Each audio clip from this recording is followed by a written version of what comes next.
Olá, querido amigo, querida amiga, que bom mais uma vez lhe encontrar. É bom estar na presença de Deus, tendo a palavra de Deus como o nosso guia. Obrigado de coração. Obrigado porque você também compartilha esse conteúdo com seus amigos. A palavra de Deus é um poder extraordinário, ela nunca volta vazia, então Deus há de salvar alguém por conta dessa sua atitude. Obrigado, missionário de Cristo. Vamos juntos à fuga. A lição de hoje vai falar sobre depressão. É um assunto polêmico, porque alguns cristãos que desconhecem esse assunto, que nunca passaram por um problema de depressão na vida, acabam julgando aqueles que vivem essa situação, dizendo que depressão é falta de fé, falta de relacionamento, e alguns mais ignorantes dizem é frescura. A depressão, segundo a Organização Mundial de Saúde, é a principal causa de incapacidade em todo o mundo. Quem tem depressão tem um sentimento avassalador, negativo dentro de si. Ele sente uma dor que nada pode superar, a não ser o poder de Deus.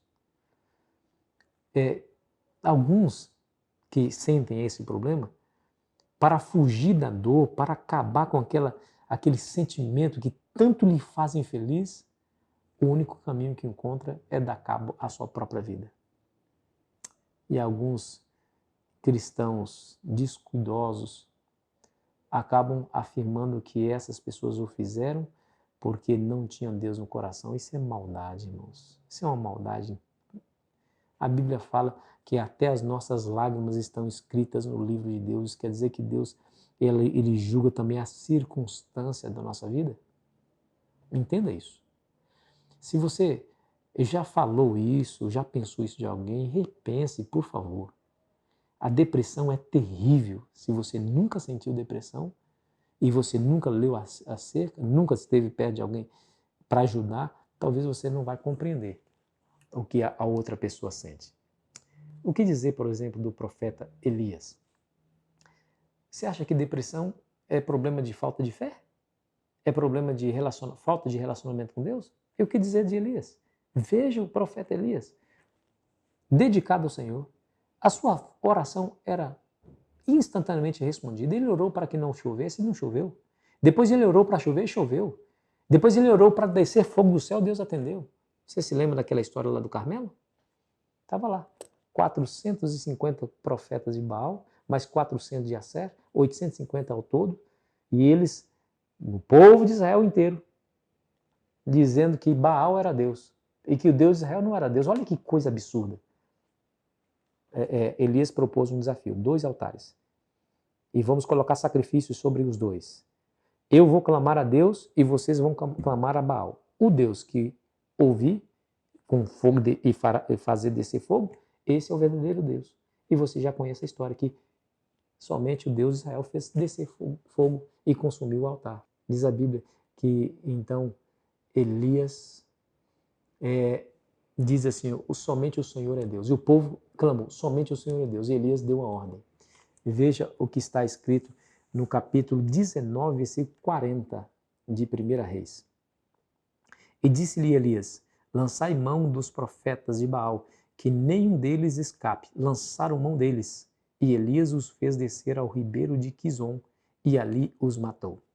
Esse profeta de Deus, tão poderoso em palavras e obras, foi acometido de um trauma terrível. Você já imaginou? 850 pessoas mortas, um verdadeiro massacre. E tudo indica que o próprio Elias também, com a sua espada, matou alguns. Agora, nós somos seres humanos. Elias também era. Provavelmente afetado negativamente, traumatizado com essa cena de um massacre. Aquilo lhe trouxe um trauma emocional. Porque Elias não podia temer ninguém, porque se Deus foi capaz de ouvir a sua oração para descer fogo sobre o céu, que ameaça, ou qual ser humano poderia ameaçá-lo se ele tinha Deus ao seu lado? Mas escute a história. 1 Reis, capítulo 19, verso 1 em diante.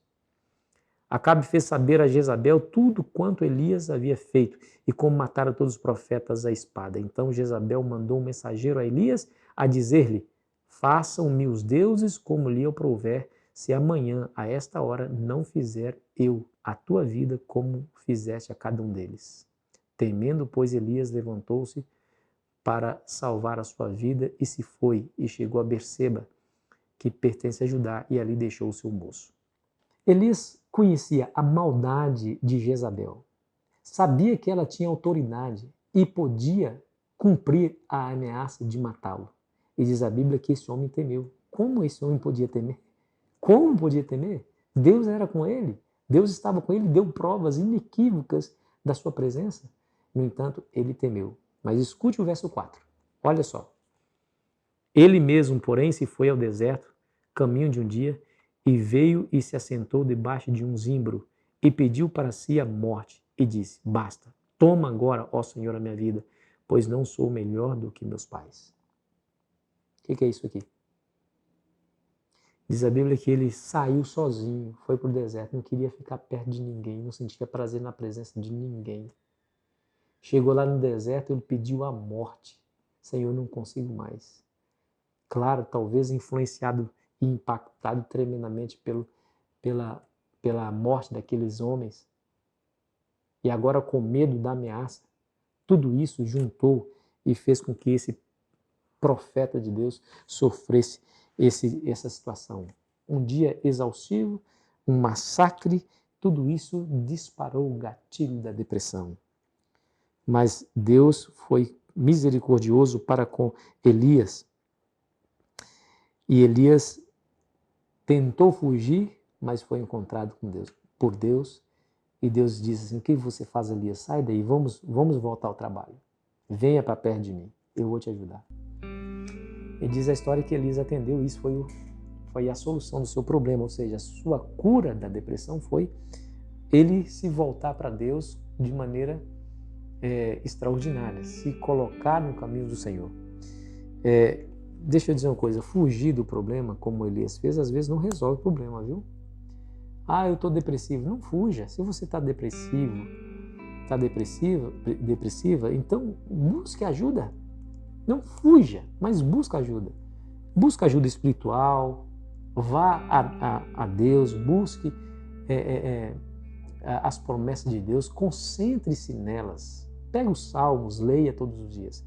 Mas isso não basta, porque você tem aí na sua parte neurológica uma deformação. Diria assim, eu não sou especialista no assunto, viu gente? Estou falando de maneira leiga. Mas nós sabemos que a depressão é causada por anomalias ali na comunicação entre os neurônios. Os neurônios transmitem, os neurotransmissores, né? Eles liberam neurotransmissores e aquele que liberou libera para que o outro capta. Quando o outro neurônio capta os neurotransmissores, o que os cientistas nessa área dizem, houve agora a sinapse, ou seja, a comunicação entre os dois neurônios, e ali se libera a substância responsável pelo bem-estar, pelo prazer, e aí a pessoa vive em paz e tranquila. O que acontece com o depressivo é que esses neurônios não estão se comunicando mais, por isso eles precisam de ajuda na área médica, para que esses neurônios podem ou voltem a se comunicar novamente, para que a dopamina, endorfina, serotonina, tudo isso seja liberado, são substâncias responsáveis pelo bem-estar, e a pessoa vive mais tranquila. Então, fugir não resolve. Às vezes a gente foge e Deus vai lá e fala assim: não, vem filho, vem perto de mim, vamos resolver o seu problema.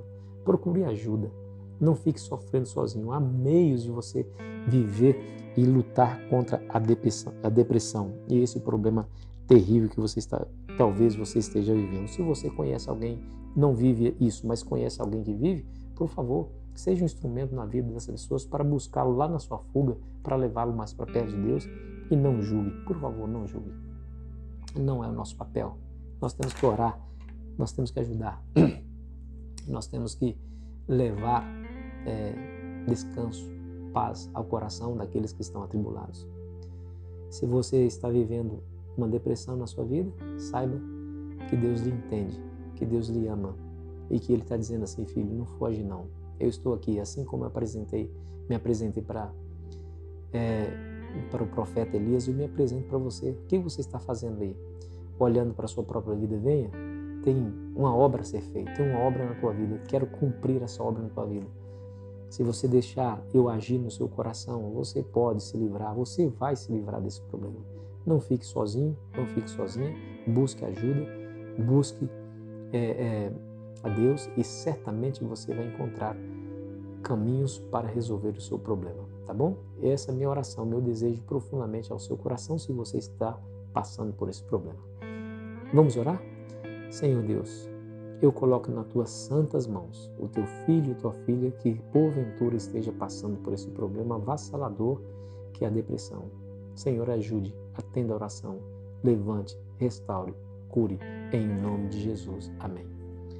Foi muito bom estar com você, meu amigo, minha amiga. Amanhã continuaremos a nossa jornada. Cansado demais para fugir.